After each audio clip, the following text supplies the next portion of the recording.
Hello, welcome to the Maya Toolbelt. This is Michael. We're going to stray away from the UV tools for a little bit. We've been going over UV tools a lot as of this recording for the last several weeks.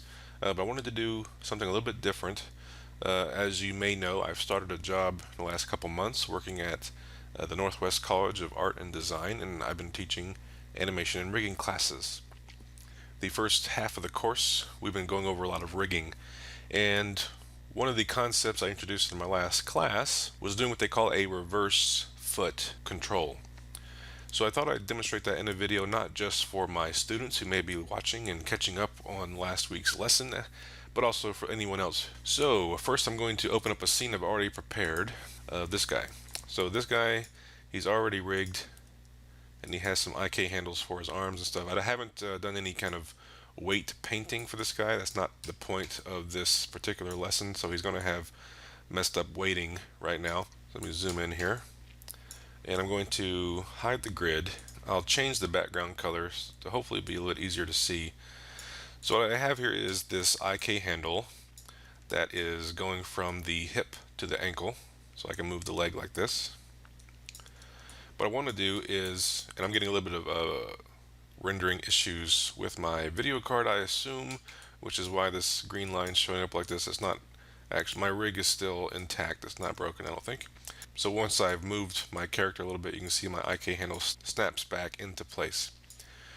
So we're going to go over a version of the reverse foot. The reverse foot is a pretty common way of rigging a character's foot so that you can have it roll through a walk. If you might, when you look at your foot or anybody's foot when they walk, you can see that they'll bend their foot at the ball of their foot as they walk. But right now, for example, if I were to move my character, let's say have him squat down, you can see how my character's toes angle downward. So if the grid was the floor and my character bending down slightly, you can see his toes kind of go through the floor. And we want to prevent that. We want the feet to be planted on the ground and also give us the controls we need for a good walk cycle. So I'm going to start my foot control. First of all, I do have this IK handle already in place, and this is one that was set up by applying a rotate plane sticky IK handle from the hip to the ankle. So the way I'm going to create a foot control is to add a couple more IK handles. So this IK handle here is called left leg IK, or L leg IK. So I'm going to go to my rigging menu set, and I'll use the skeleton menu and choose to create IK handle. And in the options again, I'll use the rotate plane solver, and sticky can be turned on, that's fine. So then I'll click on the ankle joint down to the ball joint, or the ball of the foot right here. So I have this small IK handle between the ankle joint and the ball joint of the foot. I'm going to press the Y key, which is a shortcut for redo the last tool I just did, which in this case is the create IK handle tool. And now I'm going to make another short little IK handle between the ball joint and the toe joint, like so. I'm going to name these IK handles. So the first one, I'm going to name it left, or L ball IK, and the last one here I'll call left toe IK. So I have these three IK handles, and I can grab their individual handles here. You can see them sticking off to the side. And if I choose to hide the polygons in my scene, you can see how those IK handles look with the bones of my skeleton. Bring my guy back. Okay, so that's not all we have to do. Obviously there's a bit more involved. The IK handles themselves are not going to necessarily give us the control, but with the combination of IK handles and groups, we get a lot more control over how the foot moves. So the first thing I'm going to do is select my left leg IK, and this is the one that is applied from the hip to the ankle that we would have originally made. This foot over here has one for the right leg. So I'm going to grab this IK handle right here that comes off the ankle, and just by itself I'm going to press Control G to group it. So I've grouped it. You can see here in the outliner how the left leg IK is within my group.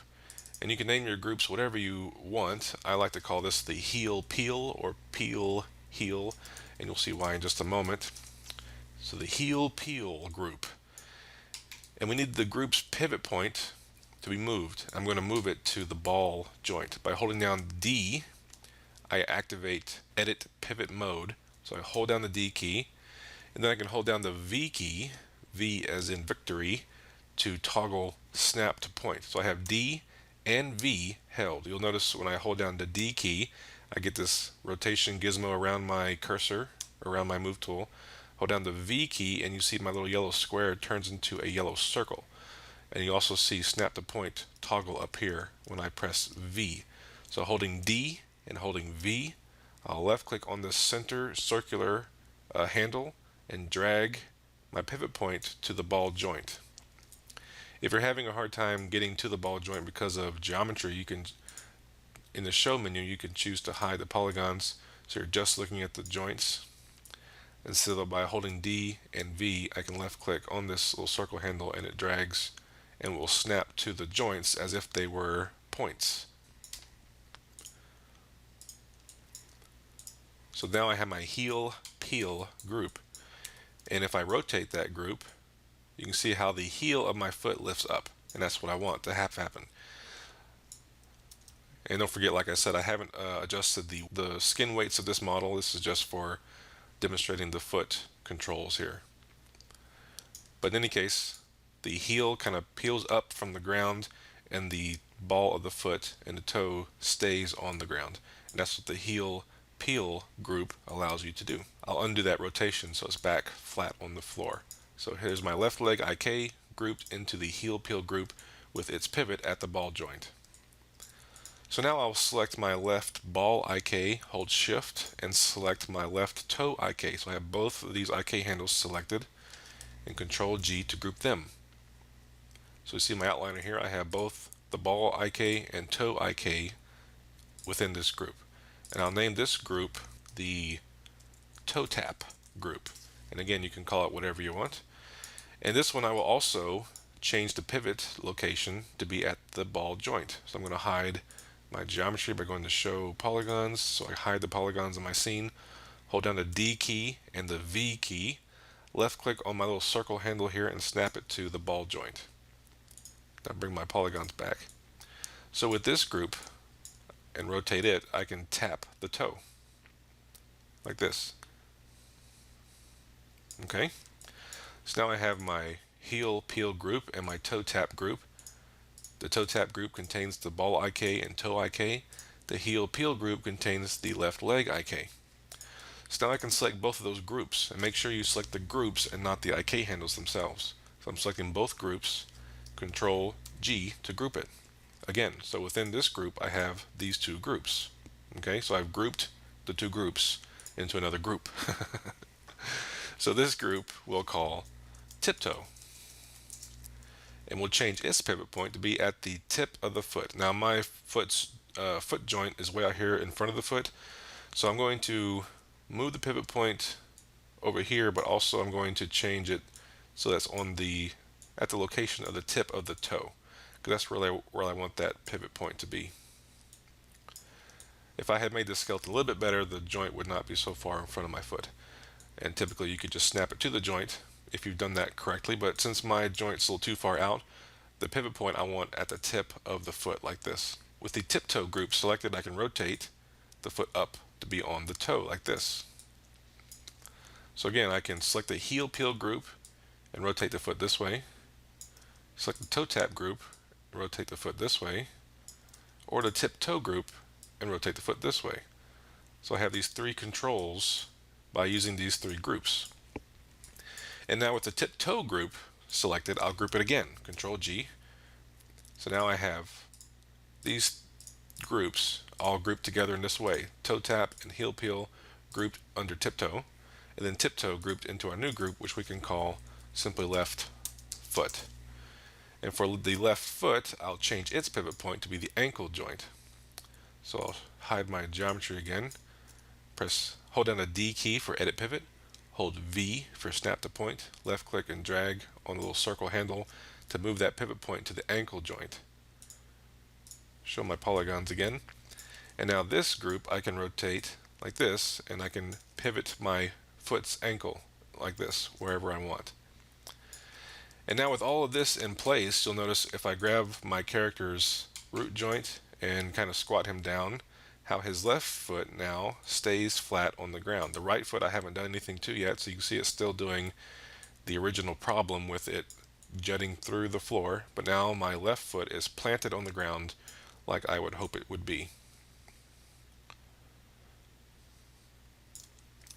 So whenever you move your foot from now on, what you would use is the left foot group. You would not grab the IK handle. If I do that, I get problems.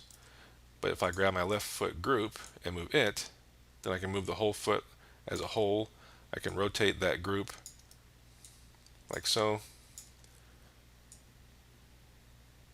and start working on my walk cycle.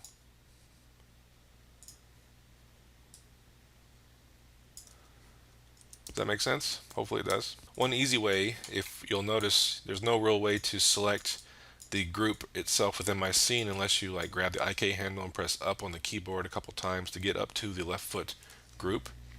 But with the left foot group selected, you can show a selection handle for that group by going to Display, Transform Display, Selection Handles. And this little black crosshair appears at the ankle for that foot, for the left foot group. Now typically it's usually pretty easy to grab that foot group. Sometimes it can be a little difficult. You might click on the IK handle by mistake and not the group itself and not the selection handle. So what I like to do is move the selection handle out to the side. However, if I grab the selection handle and just move it to the side, I'm literally moving the foot to the side. But what I actually want to move is the selection handle to the side over here so I can grab it more easily. So the way you do that is by going into component mode, and then over here you have this little plus sign image or plus sign symbol. If you activate it, and you can deselect the point over here, this symbol here is for selecting handles such as our selection handle. So now that I've clicked on the handle, I can move it individually over here to the side while I'm in this component mode configuration. So this is the selection masks for handle components in component mode, and I can move that handle over here and then go back to object mode, and now I have this little handle over here I can just grab anytime I want to select the left foot group like so. And then you can, if you want, also create other handles for your other groups that you want to use for controlling the foot, or you can, on your left foot group here, you can add custom attributes for tiptoe and heel peel and toe tap, and use set driven key to control all those things. I have videos for creating custom attributes you can look at here, and also a video going over set driven key you can look at here. And hopefully with those two videos you can kind of get the idea of how you could use those aspects of Maya to create some custom foot controls on your left foot group. You might also look at the channel control video. I'll put that over here as well. So that's kind of a basic reverse foot control setup. It's not the most complex way of doing the foot, but it gives you a lot of options for making your foot move. You get these different controls that you can use for animating your foot, and then you just repeat the process on the other foot to get similar controls. So here's how the outliner looks when it's all said and done. I've got my 3 IK handles and then the groups all grouped in sequence for the finished setup. Hope you enjoyed the video. Please feel free to like, comment, subscribe. If you have any questions, please let me know. Thanks again for watching, and I'll talk to you later.